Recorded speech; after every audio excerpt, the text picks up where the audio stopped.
You are listening to the Intelligent Vocalist podcast, and on today's episode, I'm going to talk about the arguments for and against using a straw. Welcome to the Intelligent Vocalist with John Henny. This is the podcast dedicated to help you be a smarter, better, more informed singer. And now, your host for the Intelligent Vocalist, John Henny. Hey there, this is John Henny. Welcome back to another episode of The Intelligent Vocalist. I do so appreciate you spending this precious listening time with me. Today, I want to talk about using a straw in your singing. Now, if you've listened to the podcast, you know I'm a big advocate of using a straw. I use my straws every day. I've got the Uvo straw that I wear as a necklace, so I have a straw with me all the time. I also use the voice straw, which has these amazing silicone cups that the straw attaches to, so you can sing words and bigger sounds into the cup and still get the benefits of the straw. However, I've noticed some back and forth about how the straw should work in a singer's daily life, what role it should play. Teachers I respect, some teachers say you shouldn't use the straw at all because it doesn't create real-world singing conditions. Other teachers think that the straw is absolutely necessary and it's almost a cure-all for most vocal issues. I've seen suggestions of taking time off from the straw so that you can calibrate your voice without it. And I think all of these arguments have a certain amount of validity. So I'm going to give you my point of view. But first, I want to talk about what the straw actually does. Straw phonation was introduced to the world by Dr. Ingo Tietze, and the basic idea is when you phonate through a straw, when you make sound and you seal your lips around that straw and you don't have sound leaking through your nose, so all the sound is going through this straw, you are effectively narrowing and elongating your vocal tract. Now, our vocal tract is the tube, if you will, of the throat and the mouth. So we have our vocal folds, the sound emanates from the vocal folds, travels through this vocal tract, and the interaction of the sound waves with this vocal tract is one of the key elements of singing. And much of our time is spent balancing these resonances, balancing this interaction. And if we get the interaction right, if the resonances of the vocal tract line up with the sound wave in an optimal way, singing actually becomes quite easy. And this is where people talk about effortless singing. And that's another topic where I think singers can go a little overboard, is they start trying to find this magic place of tension-free singing. And as I've said before, tension-free singing is called silence. There has to be tension within the system. However, when we get these resonances dialed in correctly, the feedback of energy to the vocal folds is almost magic. It makes singing quite easy because this energy helps the vocal folds hold back the air. It really primes the opening and closing for maximum efficiency. There's all kinds of wonderful things that happen. But that condition can be hard to find. Even for experienced singers, when we're first coming to the voice, we're not quite warmed up yet, or it's just a day where the voice is feeling a little heavy, a little over-muscled. Happens to all of us. So the straw becomes a way to create this optimal condition almost instantly. Now, what's happening by phonating through this straw? You're lengthening and narrowing the vocal tract, and that does a couple of things. The sound waves and air pressure, because it now has to go through this narrow straw, they are reflected back to the vocal folds. It can't all just rush out of this straw. There is a traffic jam of sorts. And so this back wave, this back pressure is actually very beneficial for the voice. It's kind of like a little masseuse coming down and soothing the vocal folds, and it also helps line them up in a more optimal position. We want the vocal folds to come together nice and square. When they meet, it's really clean. The edges are nice and clean. We get this really efficient seal so that the sound waves can be compressed beneath the vocal folds. The air molecules are compressed, thus creating the sound wave. Try buzzing your lips like a trumpet player. Now push your top lip a little over the bottom lip. It's less efficient. We need our lips to square up in an optimal condition, and the straw helps this happen. But another thing happens. The resonance values of your vocal tract are lowered. Now, this is a rather more complicated subject, but essentially, when you have this longer tube that you've created, the sound wave is less likely to interact in a suboptimal way. You're less likely to grab or have the throat resonator begin to get over involved with the higher pitches. And by these resonances being lowered, what happens is it's easier for you to go from your lower to upper register without experiencing that area of the vocal break where we tend to either want to grab and muscle up or we flip and let go. So the straw enables you to sing with a little more intensity, a little more press, without you suffering from excess muscle, because the resonances aren't going to grab up at the parts of the sound wave that you don't want. This is a deeper subject. I've covered it in other podcasts. So just very simply, just know that the straw is going to stop you from going into the yell condition as easily as you can without the straw. Also, again, this back pressure creates a cushioning of sorts between the vocal folds. So it's much harder to slam them together and create vocal fatigue and that swelling that you can get, that hoarseness that you can get from yelling and that slamming of the vocal folds. So the straw eliminates a number of issues. Now, this is where some argue that we have a problem because you can become over-reliant on the straw. You start to feel tension, you grab the straw, and it goes away. But without the straw, the tension's still there. And that's where some teachers are wanting to put the brakes on straw use. They're seeing some people use the straw almost as a crutch and use it for everything. This is the way I use the straw. I don't use it in lessons. I don't teach with the straw. I will show students how to use the straw. And as I've said on this podcast, I do have a free straw warm-up course. You can just go to johnhenny.com. It's right there on the front page. All it takes is your email address. There's nothing to buy. And you get access to this course. It will show you how to use the straw.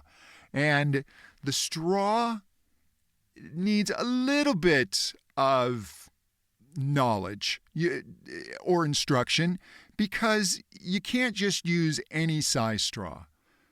You want to use an appropriate size straw. And basically, if you're really tense or if you're really warming up and the voice is kind of puffy and not doing what you want it to do, or you're a little hoarse, then you don't want to use a very thin straw. You want to use a slightly bigger straw. That's going to give you a little less of this press back, because if you do too narrow of a straw right at the beginning, you can overpress the folds. You can overdo it.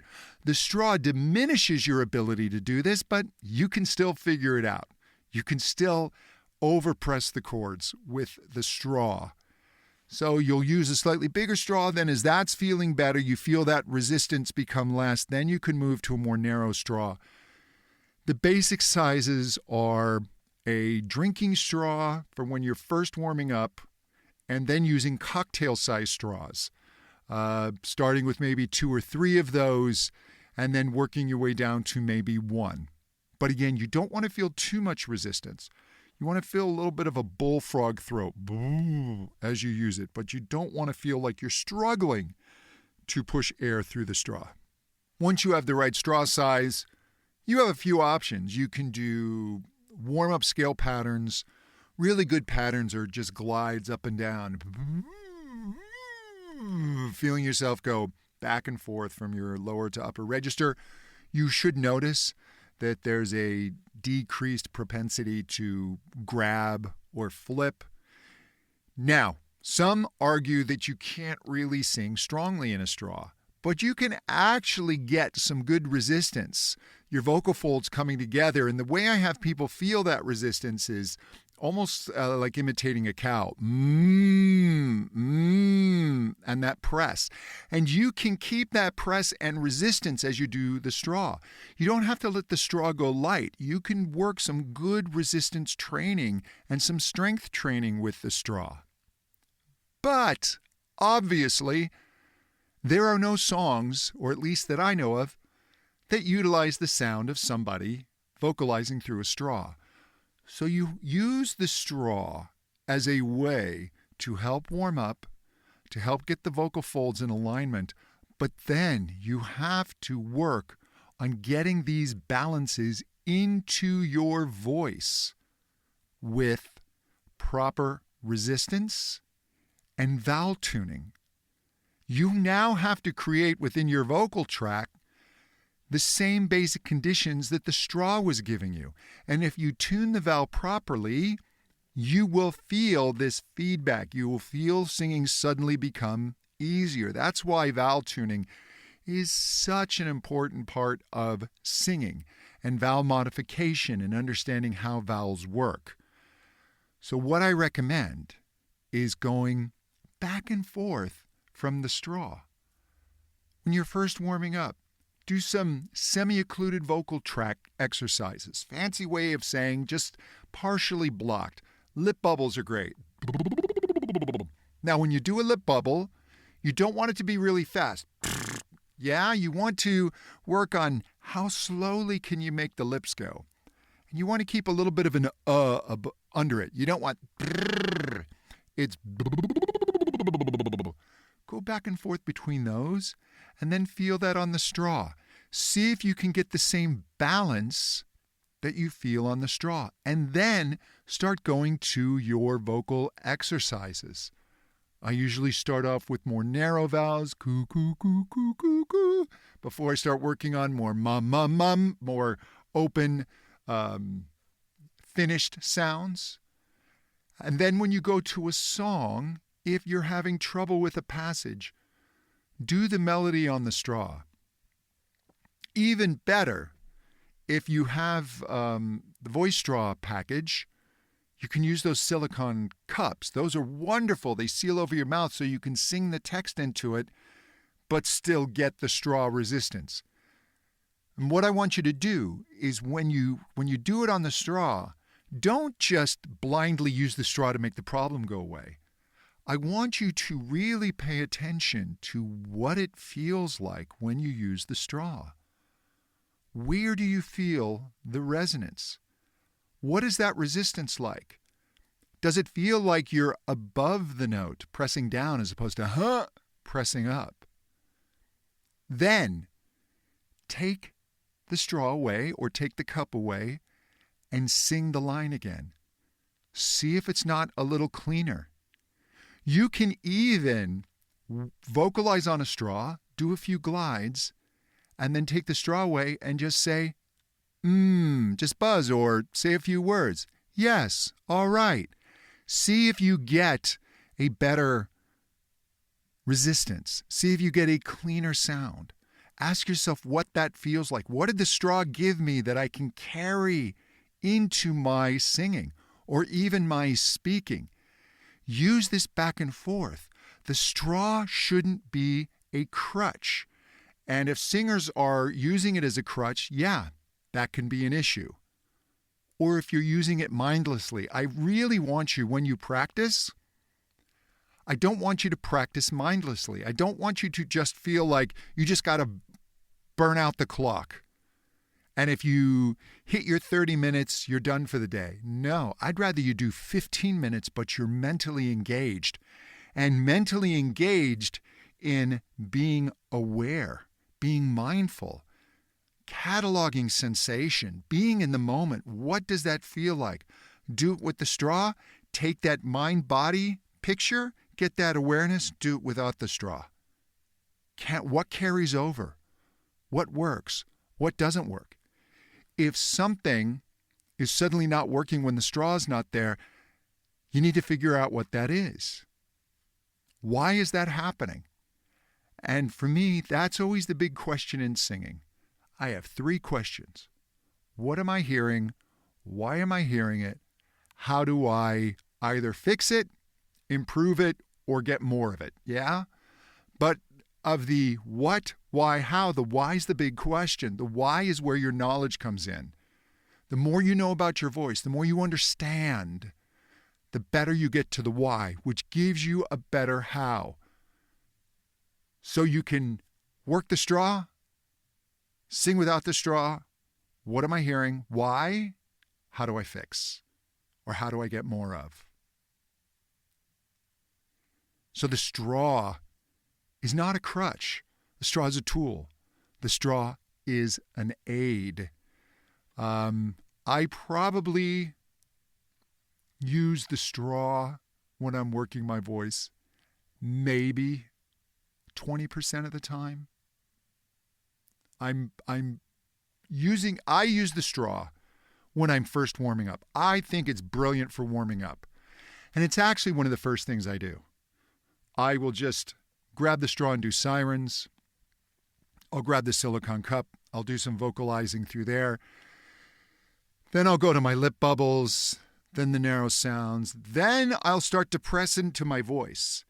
And whatever it is I'm doing, I'll do it a few times. I'll do it on some problem notes. I'll grab the straw, maybe do it 1 or 2 times in the straw. Not the entire scale, up and down, but just on that note, if I'm feeling a little bit of an issue on that note. Maybe it's a transition note in my voice. So tricky notes for the male voice are F sharp and G above middle C. And for me, that A into the B flat. You know, those notes in that center of the transition and just over the top. So I'll hit it 1 or 2 times on the straw and then back to singing without the straw. The straw is always there as an aid. It's always there as something I can go to cue my nervous system back into, hey, it should feel more like this. It should feel more like this. And then I put the straw down. So it's really no more than 20% of my practicing. If you find yourself using it more than that, then there should be a reason. Now, if I'm particularly tired on a day, or let's say I'm driving somewhere, I think especially having that necklace straw is really, really handy. I can just vocalize through that. If I'm on a walk and I'm not walking by someone so they don't think I'm a crazy person, I will vocalize through the straw. It's a wonderful way to work your voice without making a lot of sound. Not a lot of sound comes out of the end of that straw, so they don't hear a crazy person walking down the street. Look, I'm 6'7" with a shaved head, so I'm already scary enough looking, so they don't need me making all these singing sounds as I walk past their house. I don't want to terrify people, so the straw keeps things within reason and stops the neighborhood dogs from barking or people having to lock their doors and draw the blinds. But I really recommend that you do have a straw. Now, granted, singers for many, many decades learned to sing wonderfully without them. But this is a tool that the research on is pretty solid. And just the information from the ground, people using it, is really, really positive. And yes, like anything, it can be overused. But I really encourage you to make straws part of your routine, but understand how and why to use them. Don't use them to just make a problem go away without you paying attention to how it makes it go away. When it goes away, what is that experience, and can I reproduce it without the straw? Hey, if you want to know more about me, please visit my website, johnhenny.com. I do have that straw warm-up there. Also, if you are interested in becoming a contemporary voice teacher, click on the teacher training tab. My Contemporary Voice Teacher Academy has trained hundreds of voice teachers around the world. I also have a new component to it. I have the CVTA Mastermind, where each month myself and my business partner, Tracy Tyson, we go in and we answer people's questions on growing their business, getting teachers under them, having product, etc. So I do go and share my business knowledge with the members. And if you want to know more about lessons, just click on the lessons tab. And until next time, to better singing. Thank you so much. Bye-bye.